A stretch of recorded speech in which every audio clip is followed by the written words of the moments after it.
tiba-tiba menemukan sesuatu yang lebih membuat saya marah. Lebih membuat saya marah. Ternyata saudara, Habib Rizik, EPI dan sebagainya itu, saya baca di grup-grup WA, adalah pengalihan. Gila nggak? Saya nggak setuju. Saya nggak setuju dengan pendapat itu, bahwa itu pengalihan. Pengalihan itu tadi saya tidak setuju. Tapi terlepas setuju tidak setuju dengan itu, saya benar-benar terusik dan marah sekali, saudara. Itu pengalihan dari kasus korupsi di negeri ini. Yang terbaru korupsinya Menteri Sosial dari Partai Demokrasi Indonesia Perjuangan PDIP. Bansos. Angkanya gila. Awalnya KPK menyebut Rp10.000 per paket dari harga paket Rp300.000. Kemudian berkembang lagi, saya mendengar dari kanan kiri, ban belakang, atas bawah, nilainya Rp42.000 per paket dari Rp300.000 harganya. Dan ternyata perkembangan terakhir menyebutkan angkanya mencapai 50%, Rp150.000. Dan laporan utama Tempo menyebutkan itu menuju kandang banteng, saudara. Kandang banteng. Dari korupsi saja kita sudah marah, saudara. Ya kan, marah sekali. Ini uang rakyat yang harusnya untuk rakyat dicolong oleh pejabat. Kita marah. Apalagi ketika kita tahu bahwa asal-usul uang bansos ini adalah uang utang. Uang yang menjadi dagangan pemerintah Jokowi ke luar negeri, baik bilateral maupun multilateral, baik dengan lembaga-lembaga keuangan dunia maupun dengan bilateral sesama negara sahabat, katanya, untuk cari utangan recehan dengan dalih untuk menangani COVID. Jadi ini uang utang, saudara, ya, rakyat, teman-teman saya, saudara-saudara saya, teman-teman saya, betul-betul. Ini uang kita, uang yang boleh ngutang, yang harus dibayar dengan uang rakyat juga lewat APBN. Tapi dicolong, dirampok, digarong oleh pejabat. Satu, ya. Kedua, uang rakyat ini bukan untuk bangun gedung, bukan untuk bangun sepak bola, bukan bangun orang sebut infrastruktur, jembatan, pelabuhan, whatever. Bukan. Ini untuk perut rakyat yang terdampak karena COVID-19. Bayangkan nggak? Jatah rakyat kecil, jatah orang miskin, jatah para pengangguran yang putus hubungan kerja karena tempat bekerjanya ditutup, bangkrut karena COVID. Dan itu dicolong oleh pejabat. Dan lebih biadab, mohon maaf, saya tidak menemukan kalimat lain yang lebih sopan. Yang lebih sopan selain kata biadab, ketika uang bansos untuk rakyat kecil disikat oleh pejabat yang justru bertanggung jawab, bertugas untuk membagikan kepada rakyat. Menteri Sosial. Dan laporan utama majalah Tempo. Waduh, dahsyat sekali, saudara. Dahsyat sekali. Aduh, mengerikan sekali. Aduh, ini saya mau bacanya gimana nih? Terlalu bertubi-tubi, ya. Bayangkan, investigasi Tempo, diduga anak Jokowi terseret korupsi eks bansos. Waduh, mengerikan sekali. Jadi saya berpikir, iya ya, bisa jadi mungkin juga mungkin juga kasus Habib Rizik semua aja di uber walaupun cuma dengan dalih, dengan pasal-pasal COVID, kerumunan yang juga sangat tidak adil, karena kerumunan terjadi di mana-mana. Belasan kali Bobi di Medan melanggar prokes, minimal Bawaslu mengatakan 14 kali. Kemudian di Solo begitu rupa, dan di banyak daerah lain juga kerumunan dahsyat luar biasa. Ada seorang Habib juga menyelenggarakan pengajian juga kerumunan luar biasa. Tidak diapa-apain. Tapi Habib dikejar-kejar, bahkan nyawanya terancam di kilometer 50 sepanjang itu. Dan kalau kita lagi-lagi, mohon maaf saya nyebut merek lagi, Kalau kita baca laporan utama Tempo, dahsyat sekali, dahsyat sekali.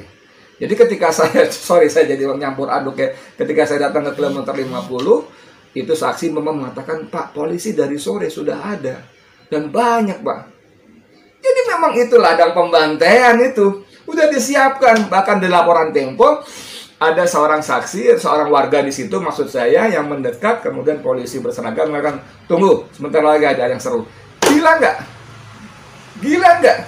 Bayangkan betapa jahatnya para pejabat negeri ini yang maling, rampok, apalagi garong tadi, menjadikan kasus Habib bahkan sampai membahayakan nyawanya, nyawa anak istrinya, nyawa cucu dan mantunya, dan akhirnya 6 orang terbukti tewas untuk menutupi kejahatan para pejabat kita yang menggarong uang rakyat. Dan itu penguasa, dan itu partai yang berkuasa. Saya mau ngomong apa? Nih, banyak beritanya ya. Kemudian ada lagi, ini ada laporan dari Kumparan. Kumparan, nanti mungkin kalau bisa ditampilkan di bagian video ini. Sarden bansos cuma berisi sesendok ikan. Sarden bansos cuma berisi sesendok ikan dan selebihnya air kuah sayur yang sangat encer. Iya, Cel. Hah? Nih, pelakunya dia juga, Bos. Mohon maaf nih. Nih ada berita judul yang terbaru dalam rentang 10 hari terciduk 3 kader PDIP. Pada 27 November 2002, Wali Kota Cimahi Ajay Muhammad Priyatna kena OTT dan ditetapkan sebagai tersangka. Tak sampai sepekan kemudian Bupati Bangka Laut Weni Bukamo terkena operasi pada 3 Desember. Dan puncaknya pada 5 Desember, selang 2 hari kemudian saudara, Juliari Batubara, Peter Batubara yang waktu itu menjabat sebagai Mensos juga kena OTT. Ini disebutkan Juliari dijadikan tersangka penyunatan dana bansos setidaknya 10.000 per paket untuk COVID-19. KPK menduga jumlah yang dikorupsi kemungkinan mencapai 100.000 per paket. Ada jutaan paket yang didistribusikan kepada warga yang berangkat. Bos, kalau 100.000 saja, 100.000 saja per paket kali 1 juta paket, maka ada angka 6 plus 5. 6 angka 6 nol di juta dan 500.000. Berarti ada 11 nol. Itu artinya 100 miliar. 100 miliar, saudara, kalau 1 juta paket. Kalau jumlah uang bansos di Kemensos 107,8 triliun, itu ada jumlah 365,9 juta paket, artinya jumlahnya sekitar 3,6 triliun kalau 100.000. Gila nggak, Bos? Gila nggak, Bos? Kalau 100.000, sorry, 36 triliun. 36 triliun. Dan itu mengalir menurut Tempo ke Pos Banteng. Pos Banteng, saudara. Partai yang menabalkan diri, berkoar-koar, mengklaim diri sebagai partai wong cilik, wong cilik, wong cilik. Tapi menterinya yang menjabat sebagai wakil bendahara umum mengambil jatah, merebut, menggarong jatah wong cilik yang menjadi jualan partainya. Masih banyak berita-berita seputar ini. Ya, ada lagi investigasi Tempo menyatakan Mensos Juliari temui Jokowi 2 hari sebelum ditahan KPK.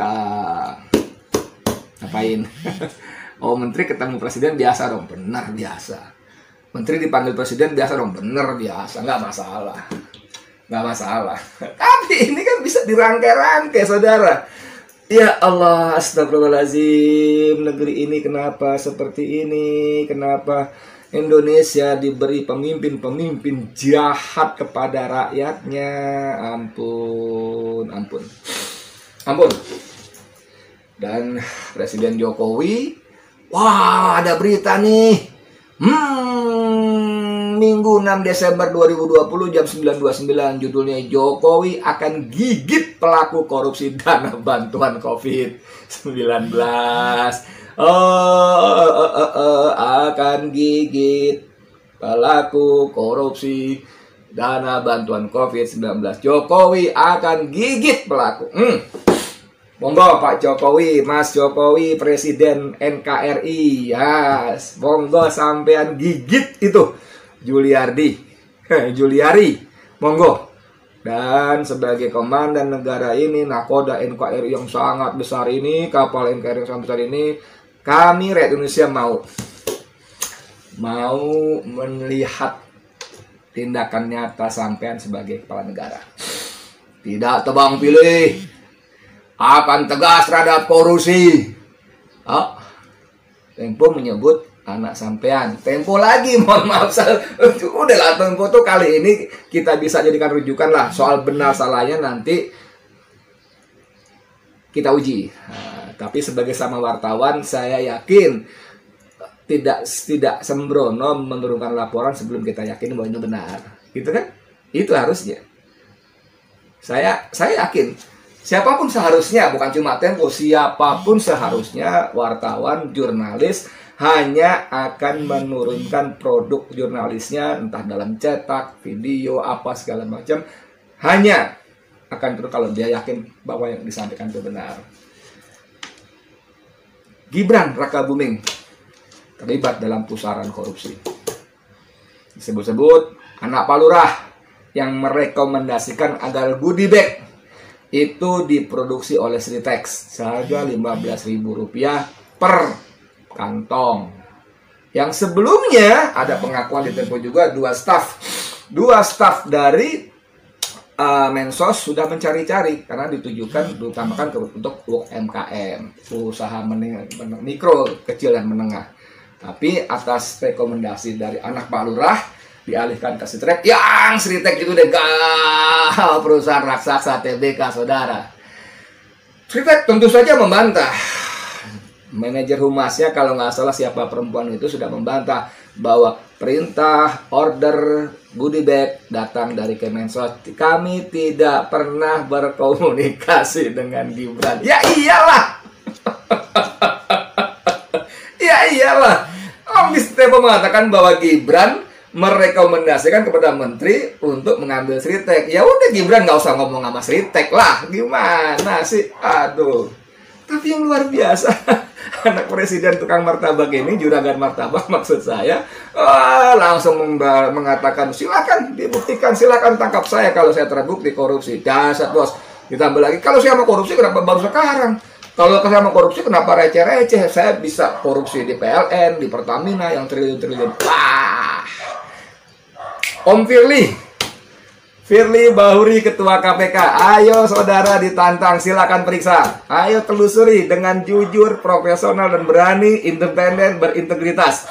Beranikah KPK mengusut korupsi bansos ini sampai ke anak Pak Lurah, kata Tempo. Duh, udah menantang loh, videonya beredar di mana. Aduh, ngomong-ngomong soal video itu, saya terkagum-kagum loh. Kenapa? Karena suaranya mirip banget sama bapaknya. Saya tidak pernah. Silakan dicek saja. Aduh, saya bilang ini anak like father, like son, like son, like father banget. Persis mirip suara. Mengawali karir juga sama di lewat kota Solo. Suara juga sama. Saya tidak pernah. Silakan dicek saja. Itu berita yang tidak bisa dipertanggungjawabkan. Jadi, kalau Jokowi pidato gagah perkasa akan menindak korupsi tanpa pandang bulu, sip. Kita sebagai rakyat dukung penuh. Tapi syaratnya, saudara, itu nggak cukup cuma lip service saja, retorika saja, gitu kan? Kita tunggu. Akan saya gigit. nggak tahu gigit apanya. Ya, akan saya gigit pelaku korupsi bansos, tidak pandang bulu dan sebagainya. Oke, saudara, kita tunggu. Bahwa kita marah, sangat marah. Ini jahat sekali. Ini jahat sekali. Bayangkan Menteri Sosial yang bertugas untuk menyalurkan bantuan sosial kepada rakyatnya, dan uang itu boleh ngutang yang harus dibayar oleh uang rakyat juga lewat APBN, malah maling, merampok, dan jumlahnya tidak tanggung-tanggung. Jadi kalau Gibran bilang, kalau saya mau korupsi tanggung amat, kenapa tidak dari dulu? Kenapa tidak di Pertamina atau PLN yang terus? Aduh, apa sampai ini cuma tukang martabak tapi nggak bisa ngitung dengan baik. Ini korupsi bukan receh-receh, bukan receh-receh, bukan receh-receh. 107,8 triliun uang bansos. Mau ambil berapa? 10.000, 100.000? Waduh, jumlahnya luar biasa. Per 300.000. Kalau 300.000, 100.000 berarti jumlahnya 30% dari 107,8 triliun. Itu artinya lebih dari 35 triliun jumlahnya. Dahsyat. Kalau 10.000 jumlahnya yang dicuri berarti itu 3,5 triliun lebih jumlahnya. Bukan receh-receh Gibran. Bukan. Kalau 42.000 angkanya berarti sekitar 11 triliun. Waduh, gede.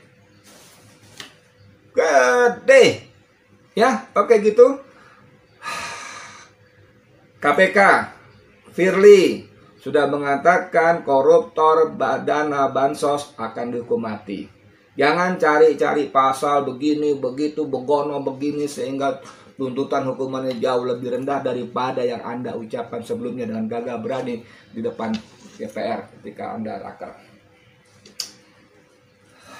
Gitu dulu deh. Sekian dari saya, Edi Mulyadi. Assalamualaikum warahmatullahi wabarakatuh.